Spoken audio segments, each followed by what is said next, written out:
Hello Aries, tingnan natin kung ano yung intention, hidden intention ng isang tao sa'yo or ng group or kung sino man ang nasa isip mo ngayon.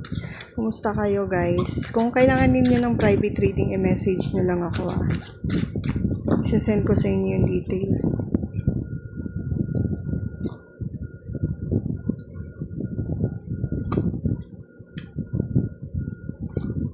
Tingnan natin kung ano yung intention ng tao na to. Bottom of the deck, Queen of Swords.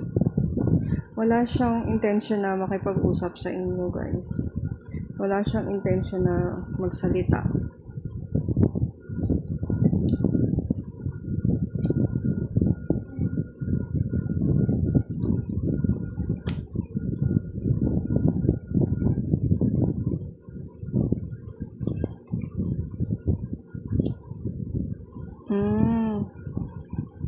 Itong tao na to, ang intention nito, makipag-areglo sa'yo, Aries.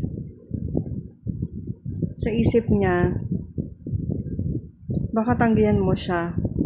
Pero maganda yung intention niya, yung magkaayos kayo.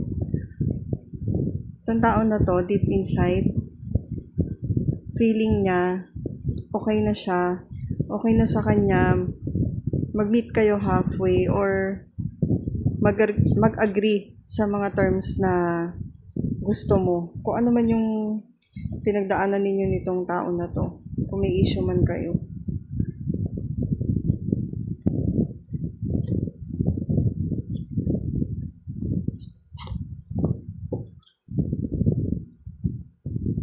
So, yun nga. Kailangan na ninyong tapusin kung ano man to. Parang ito na yung time, best time para i-complete na yung cycle na to, na kung ano man yung nangyari na yan.